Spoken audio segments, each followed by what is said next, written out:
So hello everyone, इस video में हम पढ़ने जा रहे हैं पर्चरगार्ड्स रूल। तो पहले डीएनए का स्ट्रक्चर देख लेते हैं।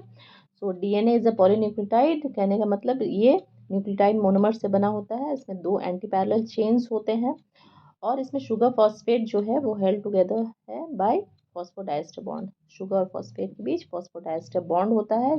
यहाँ जो पेंटागोनल स्ट्रक्चर है दैट इज डीऑक्सीरिबोज शुगर, और ये सर्कुलर स्ट्रक्चर जो है वो अटैच होता है शुगर मॉलिक्यूल से और थ्रू फॉस्फोडाइएस्टर बॉन्ड। अब ये जो शुगर मॉलिक्यूल है, फॉस्फेट ग्रुप है, ये अटैच होता है जो शुगर मॉलिक्यूल से ही बेसिकली जो नाइट्रोजनस बेस अटैच होता है, और नाइट्रोजनस बेस शुगर फॉस्फेट ये कॉम्बिनेशन कहलाता है न्यूक्लियोटाइड। और इस कॉम्बिनेशन में से अगर हम फॉस्फेट ग्रुप हटा देते हैं तो इस कॉम्बिनेशन को बोलेंगे हम न्यूक्लियोसाइड। अब नाइट्रोजनस बेसिस क्या है? प्यूरिन है। प्यूरिन होता है एडेनिन एंड ग्वानिन, 2 तरह के प्यूरिन्स होते हैं डीएनए में।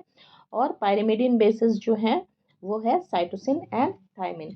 अब चरगाफ ने एक रूल दिया जो बताता है कि प्यूरिन और पायरिमिडिन किस अमाउंट में प्रेजेंट होता है और उसका क्या कॉम्बिनेशन होता है। तो उन्होंने पहला जो रूल दिया वो बताया कि amount of purine is equal to amount of pyrimidine, क्योंकि प्यूरिन अटैच होता है पायरिमिडिन से। दैट इज एडेनिन का अमाउंट जो होगा डीएनए में that will be equal to amount of thymine. ठीक है, क्योंकि एडेनिन का अटैचमेंट थायमिन के साथ होता है। उसी तरह से उन्होंने बताया कि गुआनिन का जो अमाउंट है वो होगा equal to amount of cytosine.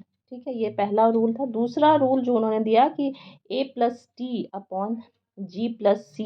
Is not equal to 1। ये इसका एक फिक्स रेशियो होता है और ये रेशियो किसी भी स्पीशीज के लिए कांस्टेंट होता है।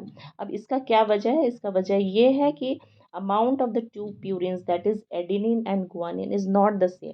जो दोनों प्यूरिन है एडेनिन एंड गुआनिन, ऐसा हो सकता है कि एडेनिन ज़्यादा है या गुआनिन ज़्यादा हो सकता है। सिमिलरली पायरिमिडिन्स जो हैं जैसे थायमिन एंड साइटोसिन, दोनों इक्वल अमाउंट में नहीं होते हैं। कभी थायमिन ज़्यादा हो सकता है, कभी थायमिन कम हो सकता है। ये अलग बात है कि जो अमाउंट ऑफ प्यूरिन है that will be equal to pyrimidines. लेकिन 2 तरह के प्यूरिन से ज़रूरी नहीं है कि वो दोनों भी आपस में इक्वल अमाउंट में हो।